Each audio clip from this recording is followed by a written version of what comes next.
예, 안녕하십니까. 저 유진투자증권의 이승우라고 합니다. 뭐 이런 이제 좋은 자리에 저를 초대해 주셔서 감사드리고요. 오늘 뭐 굉장히 관심들이 많으실 것 같아요. 반도체, 뭐 삼성전자 어떻게 되는지, 뭐 제가 짧은 소견이지만 뭐 제 생각들을 한번 정리해서 말씀을 드리도록 하겠습니다. 예, 먼저 요새 한창 뜨거웠죠. AI가 이제 피크냐 아니냐 뭐 이런 논란들이 있었는데 그거에 대한 이제 제 생각을 좀 간단히 말씀을 드리겠습니다. 먼저 좀 가볍게 시작하는 차원에서 그림을 제가 좀 몇 개 보여드리려고 하는데요. 이 그림이 뭐냐면은 그 장 마르크 코테라고 하는 약 한 120여 년 전에 그 프랑스의 화가입니다. 화가. 이 사람이 21세기 즉 2000년에 프랑스는 어떤 모습일까라는 그 상상도로 이제 그림을 여러 장을 그렸거든요. 이제 그 중에 몇 개를 보여드리는데 이제 첫 번째 그림은 뭐 뻔한 거죠. 사실 뭐 자동으로 청소하는 기계가 나올 것이다. 그래서 이제 사람들의 노동력을 덜어줄 것이다. 이건 뭐 저희가 충분히 생각할 수 있는 것이고요. 두 번째는 이미 1800년, 1900년도, 그러니까 정확하게는 1899년인데요. 이제 그때 드론에 대한 생각이 있었던 것이죠. 그래서 이제 하늘을 날아다니는 택시 뭐 이런 것들이 이미 상상이 좀 됐었던 것 같습니다. 그리고 이제 또 하나가 요 그림인데요. 이제 미래 학교에서 이제 공부하는 방법 이렇게 나와 있는데 보시면은 어떻습니까? 그 오른쪽에서 선생님이 이제 막 책을 갈아 넣죠. 기계에다 막 갈아 넣으면 그죠? 이제 학생들 머릿속으로 이게 딱 주입이 된다는 거죠. 이렇게 되면 얼마나 좋았을까요? 그죠? 근데 이런 일은 이제 벌어지지 않았습니다. 그래서 이런 상상도의 그림을 그렸는데 이게 이제 현실에서는 어떻게 됐냐면 뭐 이런 모습으로 바뀌었죠.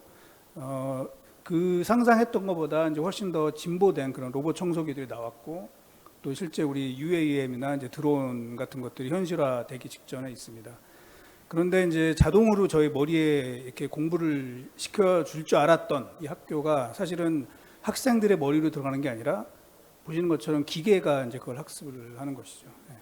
컴퓨터가 학습을 하다 보니까 컴퓨터가 굉장히 똑똑해지고 우리는 공부해야 될 게 더 많아지는 뭐 이런 상황이 된 거죠. 우리가 가만히 앉아서 공부할 수 있는 게 아니라 그래서 뭐 이제 인공지능이 뭐 다 한다 뭐 그러지만 사실 이제 저는 공부 더 해야 된다라고 이제 말씀을 좀 드리고 있습니다. 인공지능의 우리 발전 과정을 보면은 뭐 다 아시겠지만 1차 AI 붐이 있었고 그다음에 2차 AI 붐, 그다음에 지금 현재 이제 3차 AI 붐이 나오고 있는데요. 1차 AI 붐은 이제 1950년도에 로젠블레트라는 사람이 퍼셉트론이라고 하는 지금의 우리 흔히 말하는 이제 학습용 로직을 하나 만들었죠. 그래서 그거를 이제 많이 확대를 시키면 뭐 지능화 될 수 있다 이제 이런 개념을 만들었어요.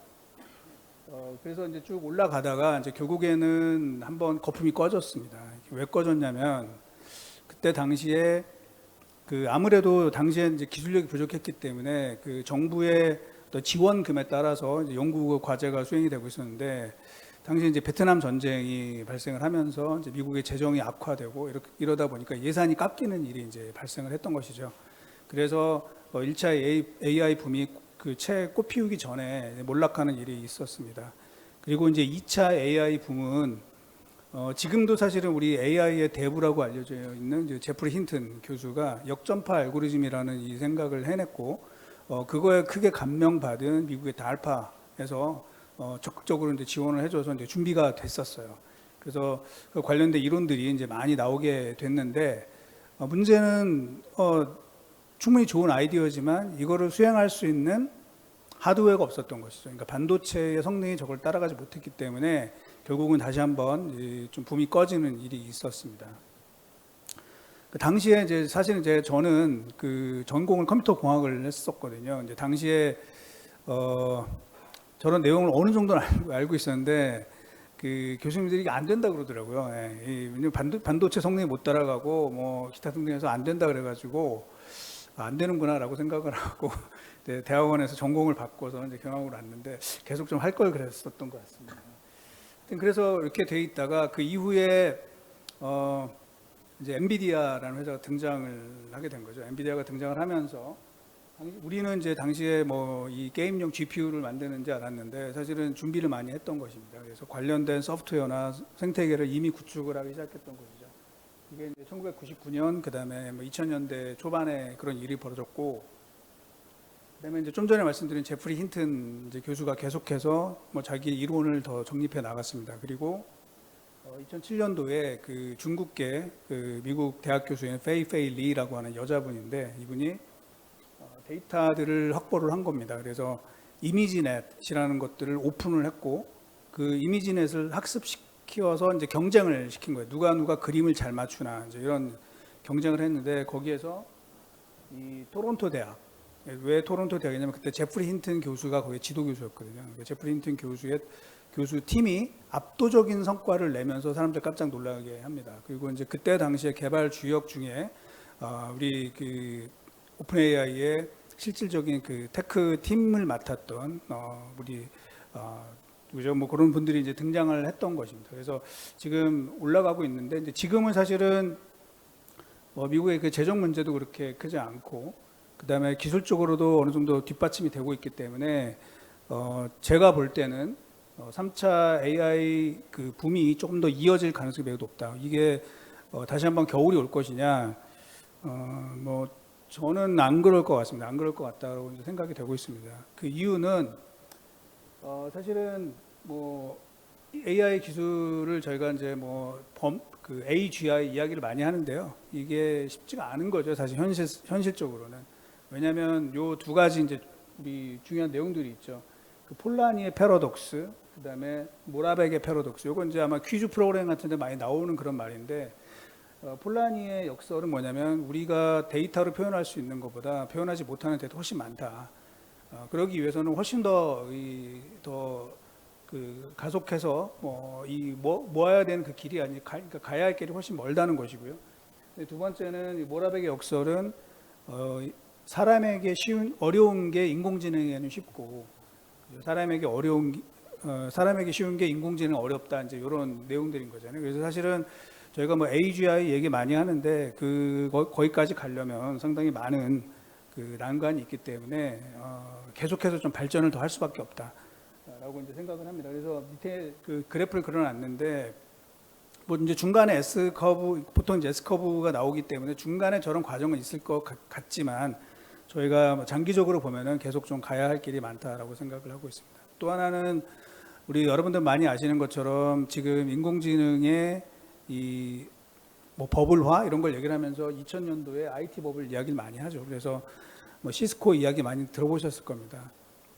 그래서 이제 당시랑 이제 지금이랑 저희가 좀 비교를 해봤어요. 그 밑에 있는 이제 두 개의 표를 보시면 되는데, 1996년부터 2000년도까지 시스코의 시가총액은 한 27배에서 28배 정도 증가를 했죠. 그런데 그 기간 동안에 시스코의 영업이익은 한 3배 정도 증가했습니다. 사실은 이익 증가에 비해서 주가 상승이 너무 컸던 거죠, 당시에는. 근데 지금 엔비디아는 이제 어떠냐면은 역시 같은 4년 동안에 주가가 한 22배 정도 올랐는데 이익 증가가 거의 비슷하게 올랐습니다. 18.5배, 19배 정도 올랐기 때문에 이게 뭐 과도하다 이렇게 뭐 저희가 아주 싸다라고는 얘기 못해도 과도하다 이렇게 평가하기는 좀 어려운 부분이 있습니다. 그리고 2000년도에 시스코가 저렇게 이익을 낸 다음에 그 이듬해에 시스코의 이익이 얼마나 감소했냐면 99.5%가 감소했어요. 거의 적자 직전까지 이제 가는 상황이 벌어졌죠. 지금 내년 내후년도에 엔비디아가 이익이 저렇게 줄 거라고 보는 사람들이 있을까요? 없습니다. 이익이 오히려 더 증가할 걸로 보고 있습니다. 그래서 지금 뭐 상황이 뭐 단기적으로 조금 뭐 주가가 조정을 받을 수는 있지만 이렇게 부담스러운 그런 수준은 아니다라고 보고 있습니다. 또 하나는 그 최근에 이제 그 논란을 촉발했던 AI가 과연 돈을 벌 수 있는 것이냐, 이제 그런 논란에 대해서는 제가 볼 때는 그렇습니다. 사실 AI의 효과, AI와 관련된 어떤 매출액 증가, 이 기여분 뭐 이런 것들이 연구 기관마다 이제 그걸 어떻게 집계하느냐, 또 어떻게 계산하냐에 좀 다른데, 그 효과에 대해서는 이제 굉장히 좀 축소해서 집계를 하고 또 투자된 거. 왜냐하면 우리 뭐 마이크로소프트나 아마존이나 구글이 투자하는 게 굉장히 많죠. 근데 그게 전부 다 AI는 아닌 거잖아요. 왜냐면 원래 하던 부분들이 있었기 때문에 또 투자된 부분들은 또 약간 부풀려서 이렇게 나타나게 되면은 투자 대비 효과가 없는 것처럼 보일 수도 있어요. 근데 꼭 그렇지 않다라는 말씀을 좀 드리고 싶습니다. 그리고 이제 이런 얘기들을 많이 하거든요. 이 혁신의 확산 이론이라고 하는 이 부분인데 지금이 이제 좀 그런 단계일 수도 있어요. 하지만 이제 제가 볼 땐 그게 깊지는 않다고 보는데 지금 사실은 이제 AI가 이제 다 왔어. 앞으로 뭐 얼마나 더 좋아지겠어 이렇게 얘기하시는 분들도 있는데요. 그 지금 뭐 우리 여러분들 그 회사에 AI 강조들 되게 많이 하시잖아요. 그런데 정말 우리 업무에 현재 AI가 전격적으로 도입이 돼서 우리가 이걸 활용하고 있다. 이런 분들 얼마나 계신가요?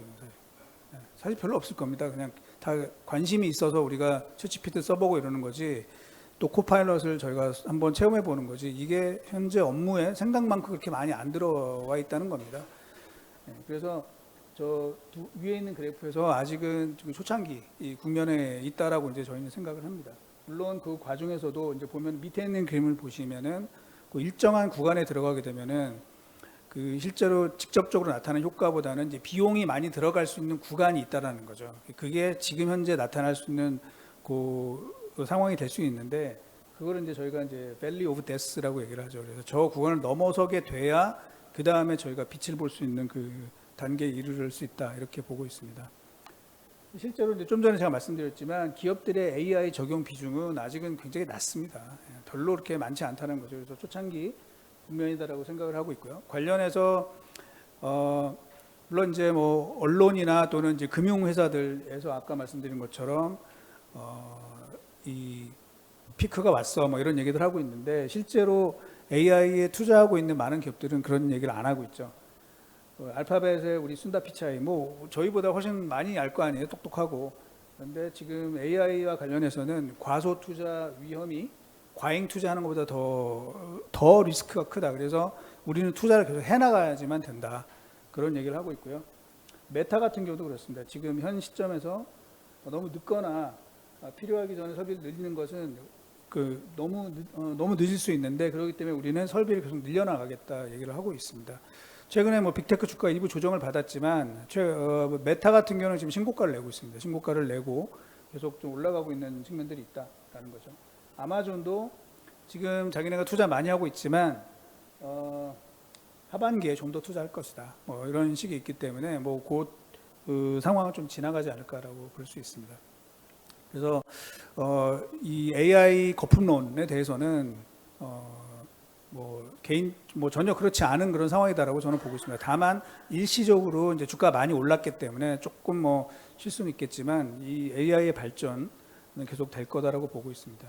그 관련해서 저희가 그 과거의 역사들을 좀 보려고 합니다. 그래서 이 컴퓨터 기술이 어떻게 발전을 했고 어떤 기업들이 흥망성쇠를 겪었는지 좀 살펴보면은 컴퓨터의 역사는 사실 뭐 굉장히 오래됐죠. 네, 굉장히 오래됐습니다. 그리고 인공지능에 대한 그 우리 인류가 품었던 생각들은 사실은 놀라운 얘기인데요. 그리스 로마 시대로 거슬러 올라갑니다. 이제 그때부터 사실은 얘기들이 있었는데 이제 제가 여기서 말씀드릴 거는 그 반도체를 이용한 전기전자 컴퓨터에 관련된 분들 말씀을 드리는데 1960년대에 이제 메인프레임이 등장을 하고 그 이후에 미니 컴퓨터, 그다음에 데스크탑, 뭐 인터넷, 모바일, 그다음에 AI 이런 식으로 진화가 되고 있었고요. 뭐 밑에 보시면 각 10년 단위로 저희가 끊었을 때 이 테크 섹터의 리더 기업들을 저희가 정리를 해놔봤습니다. 그래서 이런 흐름으로 이어진다는 건 뭐 다 아실 텐데, 요거를 저희가 좀 숫자로 키 넘버를 가지고 좀 표현하면 이런 식으로 좀 바꿀 수가 있습니다. 여기 보면은 그 메인프레임이 당시에 전 세계에 몇 대가 깔려 있었냐라는 거죠. 1960년대에 약 100만 대 정도가 있습니다. 빨간색으로 쓴 글자가 되는데요. 그리고 미니 컴퓨터는 약 1000만 대가 좀 넘는 정도 수준이라고 하고요. 그 다음에 인터넷이 연결되기 전에 전 세계의 데스크탑 이 컴퓨터는 약 1억 5천만 대 정도가 깔려 있었습니다. 그리고 이게 인터넷으로 붙으면서 서로 연결된 그 컴퓨터는 약 10억 대가 이제 넘어가고 있죠. 그리고 이거를 모바일로 확장을 하게 되면은 이제 100억 대까지 넘어가게 되는 거죠. AI 시대는 어떻게 될까요? AI 시대는 뭐 자동차부터 해서 거의 모든 사물들이 다 연결이 되겠죠. 그래서 지금 보시면 10배씩 늘어나거든요. 그래서 1000억 개 이상의 디바이스가 서로 연결되는 이런 세상이 펼쳐질 거다라고 보고 있습니다. 그리고 아까 제가 앞에 슬라이드에서 그 5개 기업들, IT 섹터의 주요 5개 기업들의 시가총액은 어떻게 변했는지 보시면 그 각 세대별로 증가하면서 어떻습니까? 한 3배에서 4배 정도 시가총액이 계속 불어나는 것이죠. 이 그림을 제가 언제 그린 걸까요? 이 그림을 그린 지가 한 15년, 20년 가까이 되는 그림이에요. 근데 이게 계속 이어지고 있다는 거죠. 그래서 지금 아시는 것처럼 이 AI 시대가 이제 막 스타트가 됐는데 현재 빅5 기업들의 시가총액 합계는 13.5조 달러입니다. 13.5조 달러. 그죠? 이제 나중에 어떻게 될까요? 또 한 세대가 지나가서 AI가 완전 무르익었을 때, 뭐 몇 배 더 커질 그 가능성이 상당히 높지 않을까 이렇게 생각을 해서 계속해서 투자 기회는 있지 않을까라고 생각을 합니다. 그리고 이런 기술의 발전을 저희가 조금 더 진한 그 모바일 통신과 관련해서 한번 볼까요? 뭐 여러분들 아시겠지만 이제 1860년대 그때 전 세계에서 가장 큰 통신사는 어디였냐면은 미국의 웨스턴 유니온이라는 회사였습니다. 그러니까 전신 회사였죠, 전신 정보를 하는 회사였는데 당시에 저 웨스턴 유니온의 그 안토니오 무치라는 사람이 찾아가죠. 그래서 나한테 이 새로운 기술 특허가 있다. 그렇게 얘기를 했어요. 그게 뭐냐면 이제 전화 기술인 거죠, 전화 기술. 근데 웨스턴 유니온에서 뭐라 그랬냐면, 야, 사람들이 뭐 그렇게 할 말이 많겠냐. 그거 필요 없다. 우리 우체국에는 달리기 잘하는 메신저 보이들이 많기 때문에 그 사람들이 얼른 뛰어가서 이게 전달해 주면 된다. 이랬던 것이죠. 거부했죠. 그리고 이제 그 사이에 안토니오 무치의 이 설계를 훔쳤는지 어쨌는지 모르지만 우리가 알고 있는 이제 알렉산더 벨이 그걸 특허 등록을 해버린 거죠. 그래서 결국은 AT&T라는 회사가 이제 만들어지게 되면서 판이 바뀌게 된 거죠. 그리고 무선 시대로 오게 되면은 이건 유선 전화고요. 무선 시대로 와서는 이제 우리 그 굴리엘모 마르코니가 이 무선 전신 기술을 발명한 이후에 그 이후에 라디오 방송이 시작이 됐고, 그리고 1978년도에 AT&T에서 이제 AMPS 셀룰라 서비스가 시작이 됐습니다. 그래서 이제 AT&T가 당시에 이 무선 통신의 산업이 어떤 식으로 진화할 것인지 컨설팅을 맡겼어요. 그래서 이제 1981년도에 그 유명한 맥킨지의 무선 통신의 미래라는 보고서가 나옵니다. 그래서 맥킨지가 뭐라고 보고서를 냈냐면 앞으로 20년 뒤인 2000년도쯤에 미국 내의 무선 통신, 그러니까 무선 전화 가입자 수는 약 90만 명에 달할 것이고 거기서부터 세츄레이션이 발생할 것이다. 뭐 이랬거든요. 근데 결과는 어떻게 됐을까요? 20년대 딱 실제 데이터를 열어봤더니 1억 1000만 명이었습니다. 1억 1000만 명. 그러니까 120배 틀린 거죠. 120배. 뭐 제가 맥킨지가 형편없어 이 얘기를 하려고 하는 게 아니라 이제 그만큼 저희가 이런 파괴적인 기술, 이런 변곡점에 등장하는 기술들은 저희가 예측하기가 어렵습니다. 그리고 지나서 보면 항상 그거는 예측했던 것보다 훨씬 더 많은 효과를 줄 가능성이 많다라는 거죠. 그래서 AI에 대해서도 이제 지금 뭐 말들이 많은 거잖아요. 하지만 아마 제가 볼 때는 한 10년 뒤, 20년 뒤 보면은 훨씬 더 지금보다 많은 변화가 일어나지 않을까 그렇게 예상을 할 수 있을 것 같습니다. 그리고 이제 컴퓨터 기술이 이제 AI랑 합쳐지면서 여러 가지 또 변화가 발생을 하는데 여러분들 뭐 잘 아시는 그 인간과 기계 간의 그 대결, 뭐 중요한 3가지 사건들이 있었습니다. 1997년에 IBM의 딥블루랑 그다음에 당시 그 체스 챔피언인 게리 파스파로프의 대결이 있었고요. 거기서도 기계가 이겼죠.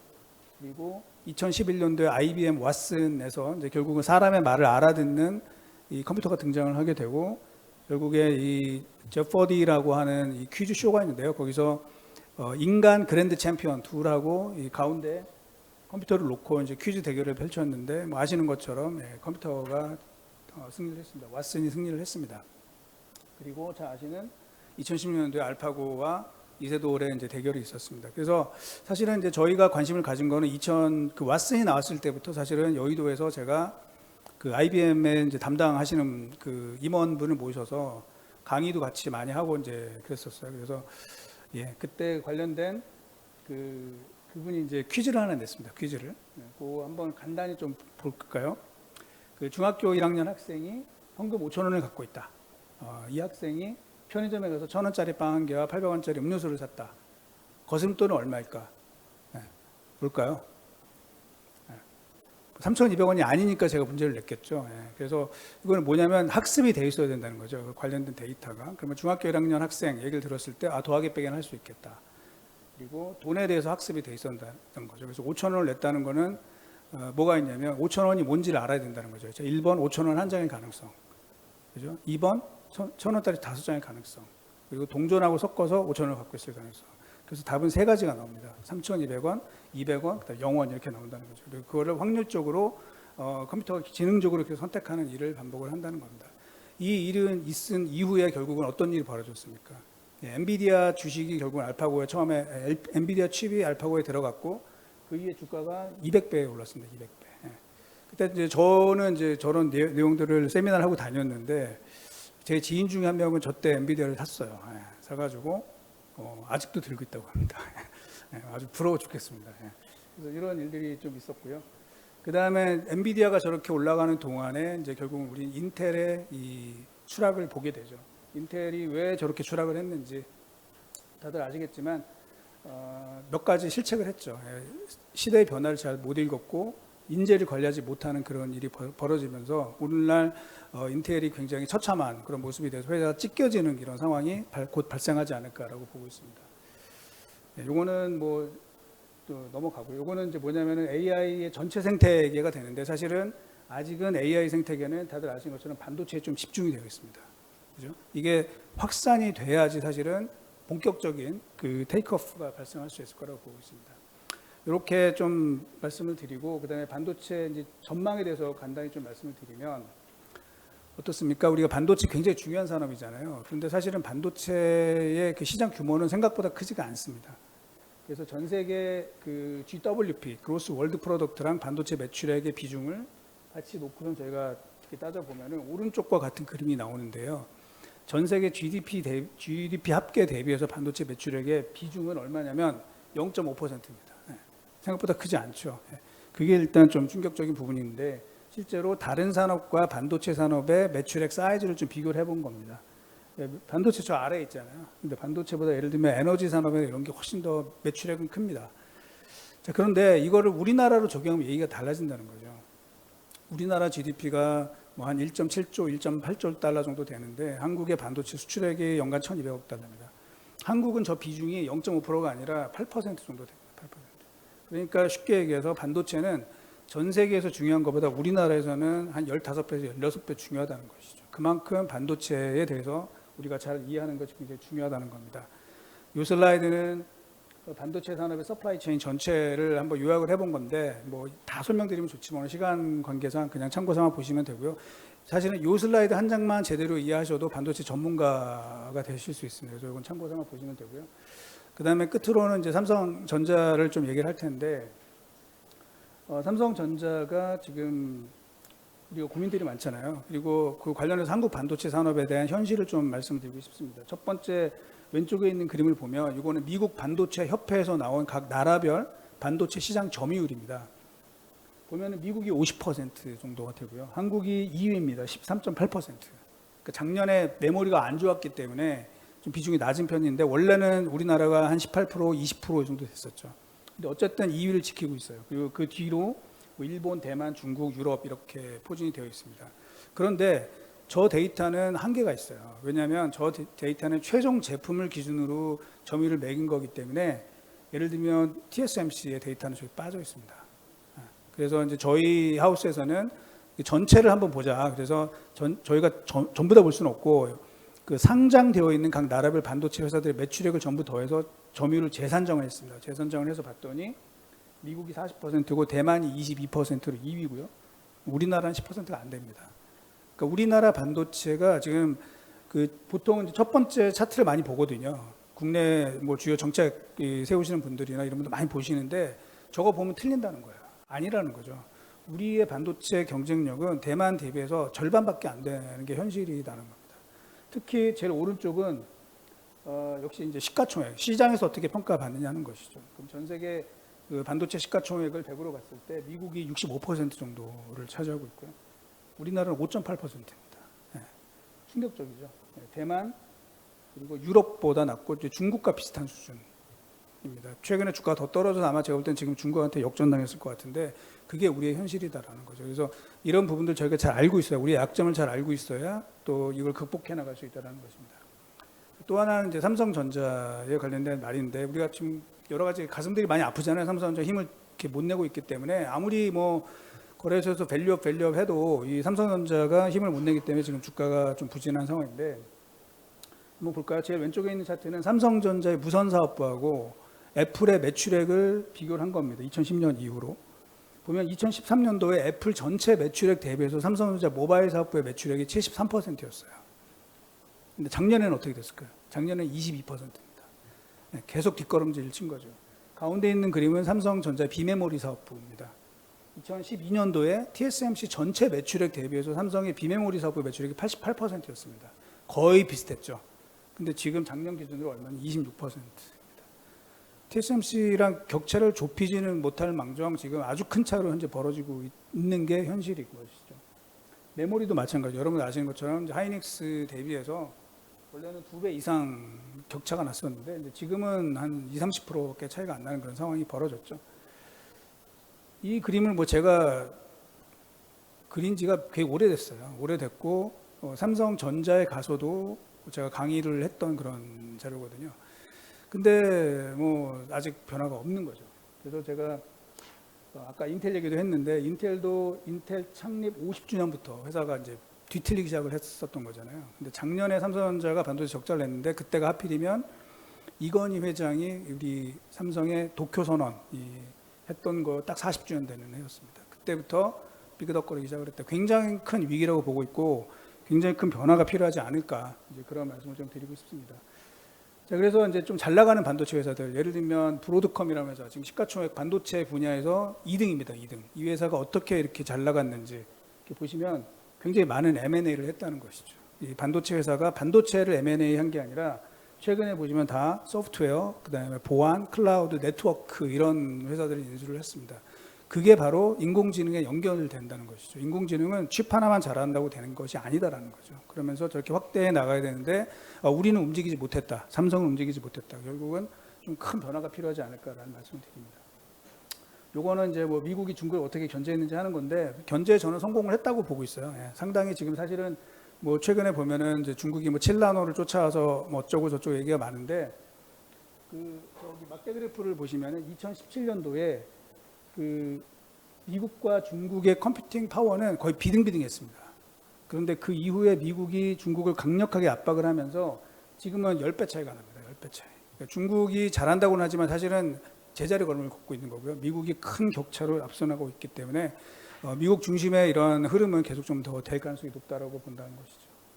그리고 이제 AI 발전과 메모리의 그런 상관관계인데 사실은 많은 우리 학계에 계신 분들은 AI가 발전하면 발전할수록 메모리 인텐시브한 그런 형태로 발전할 거다라고 말씀을 하고 계세요. 그래서 저도 뭐 그걸 믿고 있습니다. 그리고 그 과정 중에서 가장 중요한 게 뭐냐면은 에너지 소비가 많다는 것이고 이거를 줄이기 위한 그런 방법들을 저희가 해결해야 되는데 일단 에너지 소비 전에 먼저 문제가 됐던 거는 병목 현상이에요. 그러니까 프로세서랑 메모리 간의 병목 현상인데 그거를 해결하는 기술이 이제 잘 아시는 HBM이 될 것이고요. 다음에는 에너지 소비를 줄여야 되는데 그거를 해결할 수 있는 게 이제 PIM, PIM이라는 그 기술이 되고 요거를 국내 업체들이 이제 준비들을 잘 하고 있습니다. 그리고 이제 마지막에 가서는 전체 이 메모리를 공유하면서 전체적으로 확대할 수 있는 이런 방법으로 이어갈 거라고 보고 있습니다.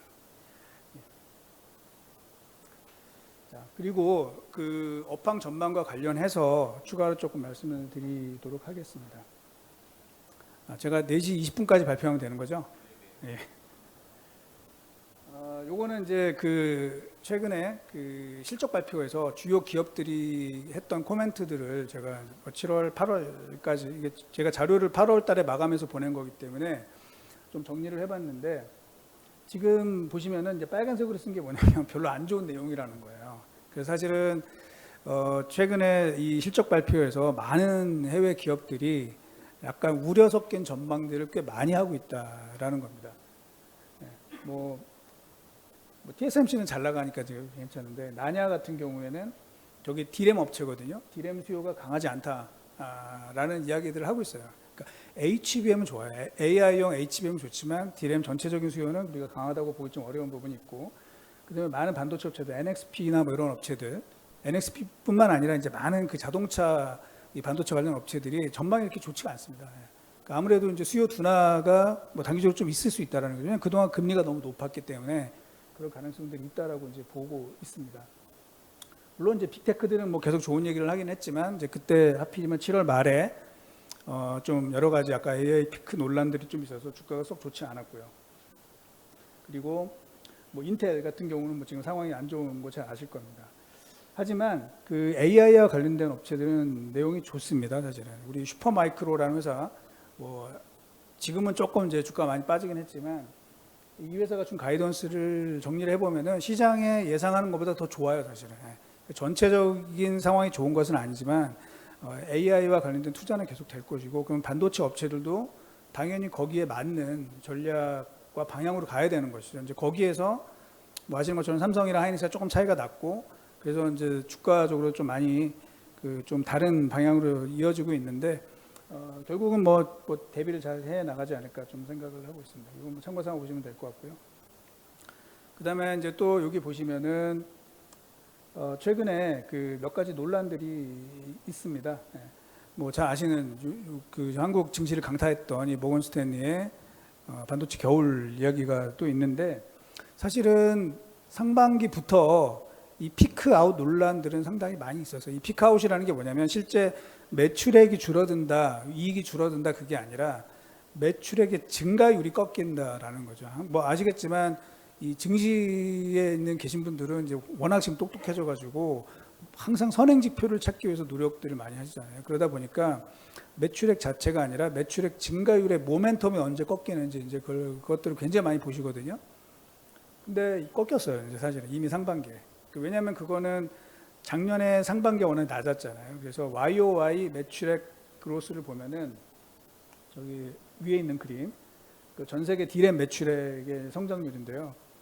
네, 많이 올라갔잖아요. 보통 이제 저희가 100% 이상 올라가게 되면 조심해야 되는 구간으로 보고 있는데, 실제로는 150%까지 상반기 중에 올라갔고, 이제 거기서 떨어졌어요. 물론 여기서 제가 볼 때 조금 왔다 갔다 할 수는 있지만, 저거를 다시 넘지는 못할 것 같고, 이제 쭉 내려가는 그림이 나올 거라는 거죠. 그래서 주가가 사실은 좀 조정을 받은 것이죠. 엔비디아 주가도 마찬가지죠. 140달러까지 갔다가 뭐 100달러까지 이제 쭉 밀리는 일이 벌어진 거죠. 왜냐하면 저 모멘텀이 꺾이는 것들을 반영을 하고 있다는 거죠. 근데 이제 이게 그 모건 스탠리에서 얘기했던 것처럼 내년, 내후년 계속해서 다운턴으로 확 갈 거냐? 저는 뭐 개인적으로는 그렇게 보고 있지는 않습니다. 왜냐하면 디맨드가 생각보다 약간 약한 거는 맞습니다. 최근 들어서 뭐 PC, AI 노트북이 생각보다 좀 안 팔리고 있다, 뭐 이런 얘기들이 들리고, 스마트폰도 중국에서 이제 상반기 동안에 많이 준비를 해놨거든요. 근데 지금 셀 아웃이라 그러죠. 소비자들로 판매는 약간 부진한 것으로 이제 나타나고 있기 때문에 하반기에 좀 핸드폰 수요가 상반기 봤던 것보다 좀 부진할 수 있다, 이런 얘기도 나오고 있고, 또 이제 애플이 신제품을 냈는데 아이폰 16을 냈는데 아시는 것처럼 애플 인텔리전스가 빠졌잖아요. 아직 지금 통합을 못 시켜놨습니다. 그러다 보니까 이 흔히 말해서 이제 애플의 교체 주기도 조금 더 길어지지 않을까라는 생각들이 들면서 이제 그런 부분들이 주가에 반영이 되고 있습니다. 그런데 지금 삼성이나 SK하이닉스가 작년에 굉장히 큰 적자를 내지 않았습니까? 그래서 사실은 그 이후에 이렇게 투자를 적극적으로 하기가 어려운 상황이거든요. 그래서 실제로 투자를 많이 했느냐? 많이 안 했습니다. 네, 많이 안 했습니다. 실제로 반도체 장비 업체들의 올해 매출액을 보면 그렇게 썩 좋지가 않습니다. 그나마 이제 중국이 좀 투자를 많이 한 부분들이 좀 있긴 있는데, 이 메이저 우리 삼성이나 SK하이닉스, 뭐 인텔 이런 데가 이제 투자를 할 수 없는 상황이기 때문에 공급이 그렇게 확 늘어날 상황은 아니라는 거죠. 그리고 이제 그 아까 말씀드린 좀 일부 수요 둔화의 그런 가능성들이 나타나고 있습니다. 그래서 저희가 반도체 업체들의 실적만 보는 게 아니라 그 많은 그 컨슈머 섹터에 있는 기업들의 그 코멘트를 많이 보거든요. 근데 뭐 다 아시겠지만 뭐 루이비통이라든지 뭐 케어링 그룹 이런 데가 전망치를 좀 상당히 많이 낮추고 있고, 뭐 자동차 업체들도 마찬가지입니다. 물론 이제 최근에 뭐 월마트나 뭐 타겟 같은 유통업체들은 전망치가 좀 괜찮아요. 근데 이제 그거는 뭐냐면 제가 봤을 때는 그 회사들이 매출액이 아주 강한 게 아니라 이익이 되게 좋아지고 있습니다. 근데 그럼 월마트는 왜 이익이 좋아졌을까? 회사가 뭐 공식적으로 밝힌 것은 아니지만 제가 추정컨대는 그 유통업체들이 AI 도입을 굉장히 서두르는 것 같아요. 예, 그러다 보니까 비용을 효율적으로 관리하는 이런 측면들이 굉장히 높아지지 않았나라고 생각을 할 수 있습니다.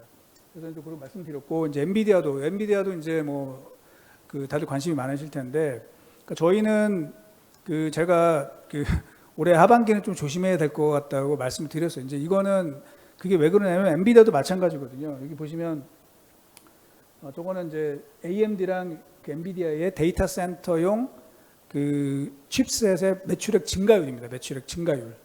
근데 보시면 사실은 한 최근 1년 동안에 보면 엔비디아랑 AMD의 매출액 증가율이 엄청난 큰 차이를 보였잖아요. AMD가 쫓아갈 줄 알았는데 전혀 못 쫓아갔습니다. 그래서 AMD가 엔비디아가 압도적인 실적을 보여줬는데 이제 아마 하반기부터는 그게 왜냐면 엔비디아 너무 높았잖아요. 그래도 1년 동안 너무 높았기 때문에 이 매출액 증가율이 뚝 떨어집니다. 어쩔 수 없는 거죠, 그건. 왜냐면 너무 높았기 때문에. 근데 주가는 그걸 반영을 한다는 거예요. 여전히 엔비디아가 시장을 주도하고 있고 계속해서 이끌어가고 있는 건 사실이에요. 하지만 아까 제가 말씀드린 주가를 보는 측면은 이제 모멘텀이 좀 둔화되는 거, 요거를 반영을 할 거라는 거죠. 그리고 그게 140달러에서 100달러까지 떨어뜨린 거죠, 주가를. 자, 그 다음부터는 이제 저는 이거는 이 정도면 이제 어느 정도 반영이 됐다고 생각을 하고 있고, 그 다음부터는 과연 이제 어느 정도 속도로 떨어지는지 그거에 따라서 주가가 다시 재반등을 할 건지 이것들을 저희가 좀 살펴볼 필요가 있다. 그런 말씀을 드리고요. 아까 제가 그 기업들 실적 좀 말씀드렸는데 거기 표에 보여드리지 않은 기업들까지 포함해가지고 잠깐 보면은 이제 가이던스 기준으로 현재 시장에서 형성되어 있는 실제 컨센서스 대비해서 더 좋은 가이던스를 낸 기업들은 보시면 33개, 저희가 한 100개 정도의 기업들을 봤거든요. 33개 정도가 되고 컨센보다 조금 부정적인, 약간 좀 낮은, 기대감이 낮은 그 가이던스를 준 회사들이 한 46개 정도 더 많습니다. 그러다 보니까 향후에 약간 이제 기업들이 느끼는 그 여러 가지 부담들은 좀 있다라고 이제 저희는 생각을 하고 있고, 그런데 그런 와중에 이제 결국 미국은 금리를 낮추기 시작을 했잖아요. 결국은 그냥 무작정 떨어지는 거를 막겠다는 거잖아요. 그래서 안정화시키는 이런 단계로 들어갈 수 있고, 그 과정이 결국에는 이제 주가에는 조금 도움이 되는 방향으로 앞으로 나타날 거라고 이제 보고 있습니다. 또 하나는 단기적으로 보면은 그 미국의 대선이 있는 해에 뭐 다 많이 들어보셨겠지만 9월달하고 10월달에 주가가 좀 안 좋아요. 네, 전통적으로. 왜냐하면 이제 불확실한 거니까, 그죠? 근데 대선이 끝나고 나면 11월, 12월 가면서 이제 주가가 회복하는 그런 모습들을 확인하실 수 있을 것 같습니다. 그래서 뭐 내용들을 좀 정리를 해보자면 이렇게 될 것 같습니다. 저희는 뭐 3차 AI 겨울은 없다라고 제가 뭐 말씀을 드리고 싶고요. 아직은 피크아웃이 아니고 좀 더 계속 이어갈 수 있다. 다만 그 기술의 발전이나 시장의 발전이 선형적으로 이루어지는 것이 아니기 때문에 그 중간에 뭐 약간의 캐즘의 과정이 발생할 수 있다고 보고 있습니다. 우리가 조금 더 떨어져서 긴 시점으로 보면 AI가 우리의 삶과 그다음에 시장에 미치는 영향이 훨씬 더 클 것이다라고 보고 있고요. 네, 그렇게 보고 있습니다. 다만 이제 그 아까 그 구글의 그 순다 피차이가 얘기했던 과잉 투자보다 과소 투자 리스크가 더 크다. 그거는 이제 구글 얘기고, 반도체를 보면 어떨 거 같냐면 사실은 반도체는 고정비 부담이 너무 크기 때문에 과잉 투자 리스크가 너무 큽니다. 그게 이제 작년에 나타났던 거잖아요. 그 코로나 기간 동안에 좀 투자를 많이 했습니다, 우리나라가. 그러다 보니까 그 부담을 그대로 안고 전대미문의 그런 적자를 기록을 했었는데, 그런 부분들을 좀 관리할 필요가 있다. 그래서 사실은 제가 삼성이나 SK하이닉스의 이제 고위급 임원분들 많이 만나서 서로 얘기를 해보고 의견 교환을 해보면 굉장히 좋게 보세요, 사실은. 시장을 굉장히 좋게 보고 있는데, 저는 그거를 조금 이렇게 누르려고 합니다.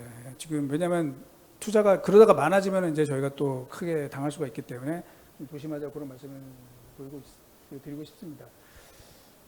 결국은 성장은 계속 될 거고 계속 반도체에 투자 기회는 있을 것 같습니다. 다만 단기적으로는 성장률 피크의 그런 모습이 나왔고, 또 엔비디아의 효과가 일부 반감이 되는 부분이 있고, 또 미국 대선의 그런 영향들로 인해서 단기적인 조정, 그리고 그거를 거치고 나면 다시 한번 좀 기회가 오지 않을까, 그런 말씀을 드리면서 일단 제 발표는 여기서 마치도록 하겠습니다. 감사합니다.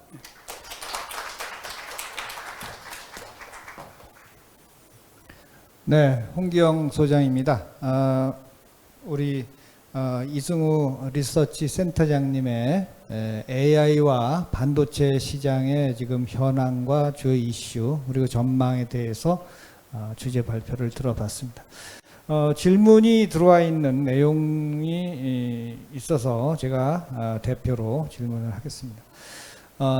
최근에 우리가 경험하는 그 여러 가지 현상 중에 자율주행차라는 게 있었고, 그 다음에 우리가 증강현실 뭐 이런 그 가상현실에 대한 또 붐이 한참 일었었어요. 4차 산업혁명이 한 4년 뭐 전부터 이렇게 본격화되면서 AI도 그 중에 하나고 AI가 핵심입니다만은, 그런데 왜 그런 것들이 우리가 기대했던 당초의 그런 어떤 꿈과 그런 어떤 그 전망과 달리 왜 이렇게 그게 사라져 버렸는가? 제가 그런 좀 질문이 들어서, 자율주행차도 구글이 한다고 했다지 못하고 있어요. 그 다음에 지금 확장현실, 증강현실 내지는 또 이렇게 많이 고글을 쓰고서 이제 이렇게 보는 것들도 지금 한물 간 그런 기술처럼 보이는데, 그러면서 거기 관련된 기술 중에 또 휴대폰의 앞으로 넥스트 스테이지, 그거를 휴대폰을 대체할 수 있는 어떤 새로운 디바이스가 뭐가 나올 것인가, 거기도 지금 아직 답이 없는데, 그래서 하여튼 그 4차 산업혁명의 어떤 그 지금 진행 과정과 물론 이게 다 이제 관련이 있겠지만 어떻게 우리 센터장님께서 보시는지 그걸 한번 좀 듣고 싶습니다. 아까 이제 제가 끝에도 말씀드렸지만 기술의 발전이나 시장의 발전이 이렇게 선형적으로 증가하는 것은 아니잖아요. 그리고 당연히 이제 투자자들은 좀 앞서가기도 합니다. 그래서 상황에서 약간의 불일치가 이제 발생하고 있는 것으로 저는 보고 있고요. 이 자율주행과 관련해서 일단 당장 보면은 10월 달인가요? 우리 테슬라가 이제 그 로보택시를 선보일 걸로 보고 있습니다. 이제 그것도 조금 늦어진 거긴 한데, 그리고 나면서 이제 저희가 한번 봐야 될 것 같아요. 그래서 정말 테슬라가 좀 더 진일보된, 그러니까 예를 들면 이제 지금은 우리가 자율주행이 보통 한 2.5단계, 3단계도 아직 아니라고 그러더라고요. 그런데 테슬라가 가지고 나오는 게 과연 4단계까지 갈 수 있는지, 이렇게 되면은 또 한번 저는 변화될 수 있는 부분이 있을 거라고 생각을 하고, 그 다음에 AR, VR과 관련해서는 사실 좀 너무 앞서간 측면이 있었죠, 저희가. 그리고 관련된 그 디바이스가 아직은 그거를 충분히 서포트하지 못하는 그런 상황이었던 거죠. 애플의 비전 프로도 나오긴 했지만 사실은 요즘에 쏙 들어갔거든요. 결국은 아직은 기술이 무르익지 못한 거고, 거기에 약간 간극이 생긴 상황인데, 큰 방향으로 보면은 계속 그쪽으로 진화를 해나가지 않을까라고 생각이 되고 있고, 그런 측면에서 이제 사실은 아직도 초입 국면에 있지 않나, 그런 생각을 가져봅니다. 예. 앞으로도 계속 어떻게 보면 4차 산업혁명 내지는 이제 5차 산업혁명도 얘기가 나오는데 계속 진행이 될 거다, 이렇게 답변을 해주셨습니다. 우리나라가 지금 이제 삼성전자 말씀을 해주셨지만, 반도체 기업의 시장 시가총액이 미국이 압도적이고, 그 다음에 대만, 유럽, 이렇게 한국 순인데, 우리가 이제 우리나라의 어떤 경제의 어떤 기둥이 될 수 있는 이 지금 반도체가 앞으로 보면은 좀 더 어떻게 보면 더 성장 가능해야 될 텐데 지금 답답한 상황이다, 이런 느낌을 받았습니다. AI 시대의 기회 요인을 바탕으로 순위가 변할지, 앞으로 우리가 어떻게 보면은 한 2, 3위 수준에서 좀 더 올라갈 수 있는 그런 어떤 성장의 모멘텀을 잡을 수가 있는 건지, 어떻게 지금 우리 반도체의 재부흥 내지는 부활을 어떻게 도모해야 될지, 거기에 대한 한번 답변을 한번 듣고 싶습니다. 굉장히 중요한 질문이긴 한데 참 어려운 이야기입니다. 왜냐하면 이게 이제 예전에 반도체 산업의 중심은 우리 전문 용어로 이제 IDM이라고 그러잖아요. IDM의 대표적인 기업이 인텔, 삼성, SK 하이닉스입니다. 여기는 이제 뭐냐면 반도체를 이 회사들이 만들어요. 주도해서 만들고 필요한 사람들이 갖다 쓰세요, 이제 이런 거죠. 이 컴퓨터, 우리 PC 산업이 그렇게 형성이 된 거잖아요. 먼저 반도체 칩이 나오고 그거를 PC 업체들이 자기네 라인업에 맞게 골라서 쓰는 이런 방식이 됐었는데 지금 그 모바일 이후 그리고 이제 AI로 가고 또 자율주행이 나오고 이렇게 가면서 반도체의 그 개발 방향 자체가 반도체 업체가 주도하는 것이 아니라 결국은 서비스 업체 또는 세트 업체들이 중심이 된 거죠. 예를 들면 애플 아이폰에 들어가는 칩은 애플이 설계를 하죠. 애플이 직접 설계를 하고 사실 따져보면은 엔비디아도 엔비디아 그래픽 카드에 들어가는 칩을 자기네가 이제 직접 만들기 시작을 했던 것이죠. 그런 식으로 이제 왜냐하면 그 자체가 뭐냐면은 예전에는 칩이 성능이 좋으면 이제 그거에 따라서 이제 우리가 따라가는 상황이었는데 이제 지금은 최종 서비스랑 연결이 돼서 그 전체 시스템을 이해해야 된다는 것이에요. 그러니까 우리 반도체 칩의 성능이 좋다.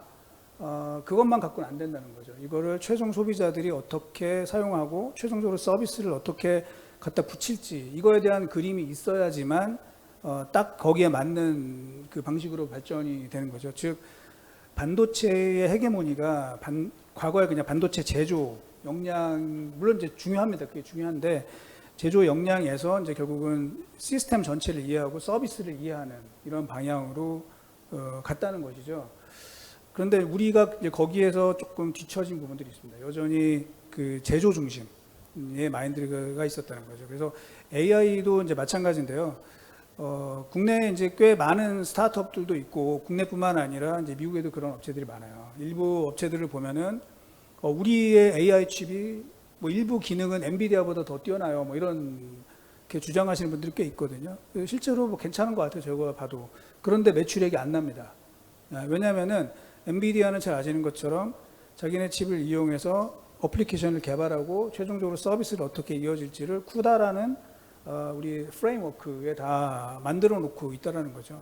그러면 사실은 일부 뭐 그런 기능들이 좋다고 하더라도 최종적으로 이거를 소프트웨어를 개발을 해서 마지막까지 그 소비자들한테 서비스를 연결할 때까지는 너무 오래 걸리는 상황이 된 거죠. 그래서 결국은 지금 보면 엔비디아가 이렇게 시장을 좌지우지하는 상황이 된 거는 이 회사가 뭐 반도체 칩을 설계도 잘하겠지만 그거보다도 전체 시스템을 이해를 하고 관련된 소프트웨어를 완벽하게 만들었다는 것이죠. 근데 국내에는 사실은 삼성이나 SK 하이닉스 하드웨어 이 칩을 설계를 하고 이 부분에 굉장히 그 강하신 분들이 많은데 과연 전체를 아우르는 이런 그 능력에 있어서는 좀 상대적으로 밀리는 거 아닌가라고 생각이 됩니다. 그래서 뭐 이게 답이 될지는 모르겠습니다만 우리 이게 굉장히 어려운 얘기거든요. 저도 뭐 대학 교수님들하고도 얘기를 많이 해보고 그랬는데 결국은 전체를 아우를 수 있는 이게 통합형 인재들이 필요하고 그래야 되는데 너무 좀 이렇게 부분 이게 되어 있는 것들이 좀 안타깝다라는 말씀들을 많이 하셔가지고